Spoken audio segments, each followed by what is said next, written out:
Okay. This might be controversial. I don't know if it's just me, but I think Kerblam is quite bad. I do want to talk about Kerblam today. It's a weird episode. It's probably my favourite episode of Chris Chibnall's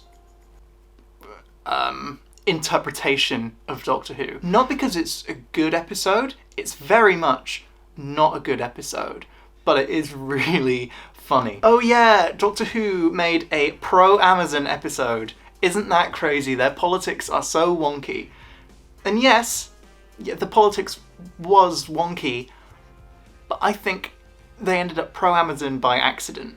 No one believes me about this, but I know it to be true, that it ended up like this by accident from being written in reverse without considering its messaging or themes properly. It's amazing, and I'm gonna tell you why. Kerblam, or Space Amazon, send a package to the Doctor with a help me note inside. They go to investigate, find out long-suffering workers are going missing. It turns out the cleaner did it. The maintenance man! He's preparing to blow up thousands of customers with deadly bubble wrap. To shake the public's trust in automation, which is putting millions of people into unemployment and poverty. The Doctor puts a stop to his plan and blows him up. Job done. That's Doctor Who justice, baby. Yeah, this episode is crazy. I love how fast it moves, and it tries to be deadly serious and funny at the same time, and it fails radically at both. Is it me or are they pretty creepy? Why you two? That's robophobic. Funny. And its messaging is so incoherent that I think it accidentally wrote itself into a corner where it had to be pro-Amazon, so it all begins at the ending. See, Doctor Who has a bit of a history with trying to make mundane things seem scary, like shadows, Wi-Fi, statues, water, and now bubble wrap. Put it down. It's Kerblam bubble wrap. You sure you want to pop that?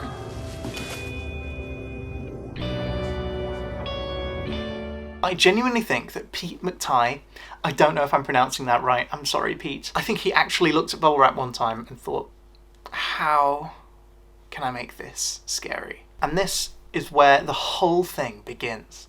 So let me tell you the story of how you would write this episode. So you've got this idea that bubble wrap is going to be scary.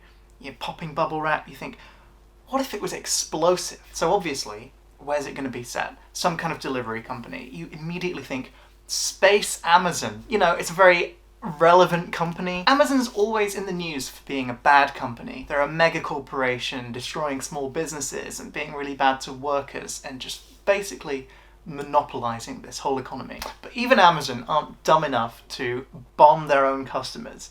Even Graham says it in the episode. Kerblam's trying to kill their own customers? That's the worst business plan I've ever heard. So then your only option is it's got to be someone on the inside trying to make Amazon look bad. It's a rogue employee who's there putting explosive bubble wrap in packages for some reason. Maybe it's some kind of activism. You know, like we just said, Amazon is exploiting workers' rights and, you know, they're doing sort of automation stuff. Automation's cool these days. So like, what if there's a massive unemployment problem and this person, this employee, this rebel, this activist, this terrorist, what if he's in there and he's trying to make the company look bad by making them kill loads of people so people go off the company? Now you might be thinking that's a bit of a stupid plan. And also, if he's going to do that, surely, what if he's right, you know? What if they are a bad company? But no, apparently we need a good guy and a bad guy. And the mass murderer can't be the good guy, can he? So I guess Kerblam are the good guys? However, it's weird because Pete McTighe, the writer, clearly knows that Amazon is a bad company. After all, there's loads of stuff in the episode and the novelisation that's a great satire of this kind of company. Like the robotic teammates are a good parody of a kind of cringy boss who's trying to be friendly while also trying to get you to work more. Hello, co-workers. We're so thrilled to have you with us. Have a productive day, team. Happy maintaining. Great conversation, guys. But unnecessary talking can lead to efficiency reductions. Why not pick up the pace a little? The workers are in terrible conditions, you know, they've got all these time restrictions, place restrictions, they're being monitored, they can only go home about twice a year. And the book details all the sort of people power protests that have been going on for decades. It's like an ongoing problem that it sucks to live in this world. I mean, we're all so grateful to have a job, right? We all know how hard they are to come by. At least I'm working. Unlike half the galaxy. Here it describes the warehouse as a battery farm of willing organics worked hard under artificial lights amid recycled air, meeting punishing schedules and expectations, and most were grateful for the opportunity. You can't write that while thinking that Amazon is a good company. He knows, he must know. This cognitive dissonance leads to a situation where you've got this bizarre story that's both presenting Kerblam as this horrible, controlling presence and as a victim who's done nothing wrong. It's weird. Because we're only allowed one bad guy, it focuses entirely on Charlie and his activism and ignores everything that Kerblam does wrong. And the book somehow confuses things even more because the colleagues live in these sort of cottages in this idyllic world where they have gymnasiums and social spaces and they get a lovely bus to work every day where they all hang out and chat, but then go and live in this horrible place. There's this really weird scene where Judy's going to work and she's having a laugh with Kira on the bus and then Charlie runs out and catches after. Like, they all know each other like they're best friends. The head of people, the cleaner, and the girl from packaging. One of the workers from packing has gone missing. Name of Kira Arlo. Charlie, what are you doing up here? Sorry, Judy. Hi, Charlie. Oh no. Oh, sorry. What am I like? I've got it. It's okay. Oh. Bye. Yeah. Workplace crush. They're the only 3 of the 4 named characters on all of Kerblam.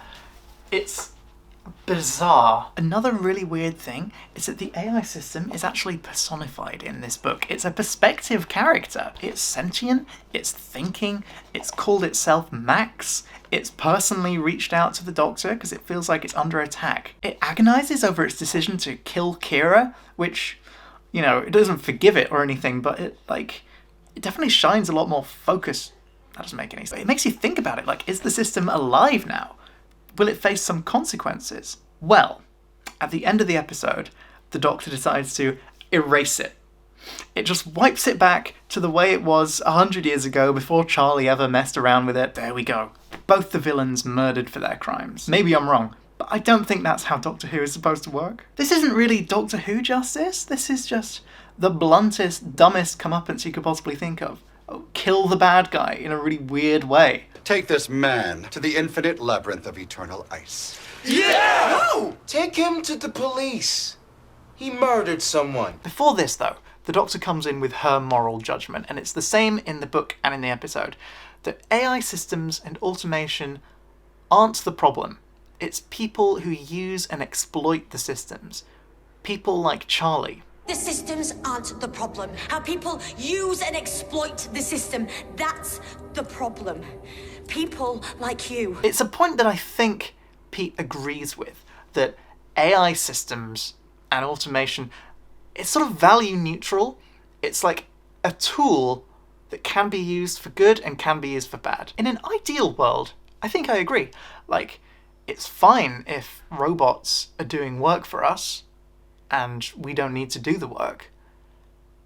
But we don't live in an ideal world. We live in the real world. And in the real world, these are putting people out of work when people still need jobs. Since we don't have UBI or live in a post-singularity utopia, that's a real problem. People still need jobs and they're not happy about being forced out of jobs. And this is the world that's been presented in Kerblam as well. There's this policy that companies have to follow where they are 10% people-powered, which is that 10% of their workforce need to be humans or organics. Companies have to make sure a minimum 10% of the workforce are actual people who need real jobs. This is to maintain a quota that keeps people employed, because obviously people still need jobs. So sure, people who exploit the systems are a problem, like Amazon, like Kerblam. But that logic doesn't apply to people who are trying to protest it, like Charlie. The Doctor directly tells Charlie that he doesn't have a cause, but he does. He actually does. Don't get me wrong, Charlie's plan is dumb because, one, he's supposed to like people and he wants to kill thousands of them, and two, he's trying to make automation look bad, but surely when people find out that a person did it, that's going to make them want more automation so that this kind of thing doesn't happen again. But Charlie's plan can't be less stupid, because making bubble wrap scary is the foundation that the entire plot is built on. It's inescapable. By the way, that stat that 10% of the workforce needs to be human, Charlie gets this stat wrong and thinks that it means 10% of people get to work. They want us to be grateful that 10% of people get to work. What about the other 90%? Which is very wrong, especially as it's the foundation of his terrorism. And I just want to confirm that yes, that mistake does make it through into the book. Well done, Pete. You didn't notice, even after you were criticised. Kerblam being bad employers and activism going too far could lead to an interesting story that deals with both, but instead the story just goes with the big company's side without bothering to resolve the other. Also new in the book is the Doctor handing Judy a kill switch at the end that will wipe out the AI system if things get bad again in the future. She says that AI systems are a benign tool and it's the organisations that spring up around those tools that end up harming people. So therefore you can just kill the tool and it's fine. But we've seen that this system is sentient. She even had a conversation with it when she shut it down, but, you know, yeah, we can kill it dead again. I genuinely think that the writer didn't consider the messaging very strongly while making the plot of this episode. As far as I can tell, he thinks that big companies could be improved, AI is good, protesters are annoying, and once we get past that conflict, we're all on our way to a utopian dreamland where nobody needs to work. Look, I don't want to pick a fight with this writer. I've read some interviews with him, and he seems like a nice guy. He seems like he genuinely is so excited to be writing for Doctor Who. And I don't want to take that away from him. I just think he should get better. I could see myself writing this kind of episode, to be honest, because I get hung up on like superficial details and then kind of retrofitting this plot to have these cool moments in it, and then I don't really think about the sort of political interpretation of what I've ended up writing. And, you know, Kerblam feels the same way. I can see my kind of fingerprints on it. I feel like Pete is someone like me. If I'd written this episode, I would want this kind of criticism, you know? I would want to improve. So this doesn't come from a mean-spirited place. I think it's a fun episode. It's just a bit of a mess. So Pete, if you're watching this, I'm sorry. I do feel really bad. I'm not coming from a mean-spirited place, I promise. I just couldn't resist sharing this theory because I think that's what happened. And if I'm right, just let me know. I won't tell anyone. It's alright. It's so patronising. I've never written for TV, so what am I saying?